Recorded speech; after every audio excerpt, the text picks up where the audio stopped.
जामपुर गांव में एक शंकर भगवान का मंदिर था जो कई सालों पुराना था।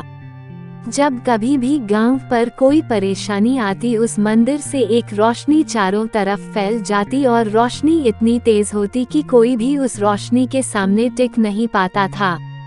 एक दिन वहां एक मुसाफिर आया, उसका नाम मोहन था। अरे भैया सुनो, मुझे टीकमपुर के लिए जाना है, लेकिन रात बहुत हो गई है, तो क्या मैं यहाँ रुक सकता हूँ?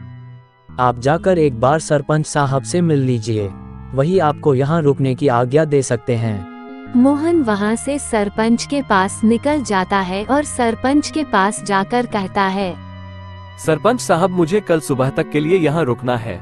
मुझे टीकमपुर जाना है, लेकिन रात बहुत हो गई है, तो मैं इस समय नहीं जा सकता। कोई बात नहीं, आप हमारे गांव में रुक सकते हैं। सरपंच मोहन को अपने ही घर में रोक लेता है और मोहन का बहुत आदर सम्मान करता है।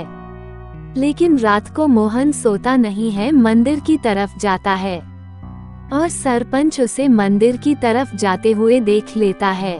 सरपंच भी मोहन के पीछे जाता है। क्या बात है मोहन, आप इतनी रात को मंदिर के पास क्यों घूम रहे हो? मुझे यहाँ से कुछ आवाज और रोशनी दिखाई दी थी, इसलिए मैं यहाँ आया। ये हमारे गांव का सबसे पुराना मंदिर है। जब भी गांव पर कोई मुसीबत आती है तो ये मंदिर हमारी रक्षा करता है। मुझे ऐसा लगा जैसे यहाँ कोई नागिन है। सरपंच की आवाज सुनकर और भी लोग आ जाते हैं। इसे हमने मेहमान समझकर अपने घर और गांव में रखा, लेकिन ये कोई साधारण इंसान नहीं है, इसे पता है यहाँ नागिन है। मैं सपेरा हूँ और मैं इस नागिन की तलाश में ही आया हूँ। मुझे किसी भी तरह ये इच्छाधारी नागिन चाहिए। इस इच्छाधारी नागिन को तुम यहाँ से नहीं ले जा सकते। इतने में इच्छाधारी नागिन सामने आती है। क्यों आए हो तुम यहाँ? मैं तुमको लेने के लिए आया हूँ, चलो मेरे साथ। मोहन, मैं तुम्हारे साथ नहीं जाऊंगी और सालों से मैं यहाँ हूँ और मैं यहाँ से नहीं जा सकती। अगर तुम मेरे साथ नहीं चलोगी तो मैं पूरा गांव बर्बाद कर दूंगा। मैं यहाँ से नहीं जा सकती। अगर मैं यहाँ से गई तो मेरी मृत्यु हो जाएगी। और अगर तुम मेरे साथ नहीं गई तो तुम्हारे बचपन का गांव बर्बाद हो जाएगा।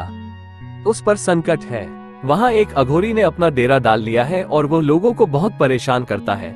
अगर तुम नहीं आई तो वो सबको मार डालेगा। सिर्फ तुम ही उससे लड़ सकती हो। वो शक्ति मेरे पास भी नहीं है जो तुम्हारे पास है। इच्छाधारी नागिन, तुम यहाँ से ही कुछ ऐसा करो कि उस अघोरी को सबक मिले। वहाँ से एक पत्थर उठाती है और उस पर अपने विष को डालती है, उसे मोहन को देती है और कहती है कि इस पत्थर को अघोरी के उस कमंडल के पास रख देना जिससे वह लोगों को शराब पिलाता है। अगर अघोरी के इरादे गलत होंगे तो उसकी सारी शक्तियाँ चली जाएंगी।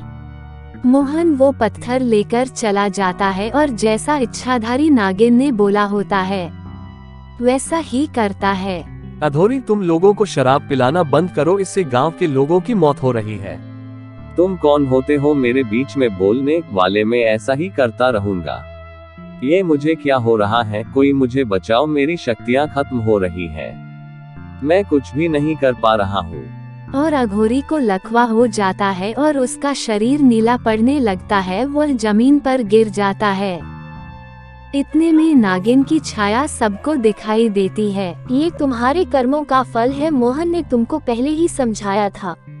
मैं तुम्हारी जान बचा सकती हूँ, लेकिन तुम्हारी शक्तियाँ तुमको वापस नहीं दे सकती। जो होना था हो गया। अब तुम फिर से तपस्या करो और फिर तुम्हें तुम्हारी शक्ति वापस मिलेगी।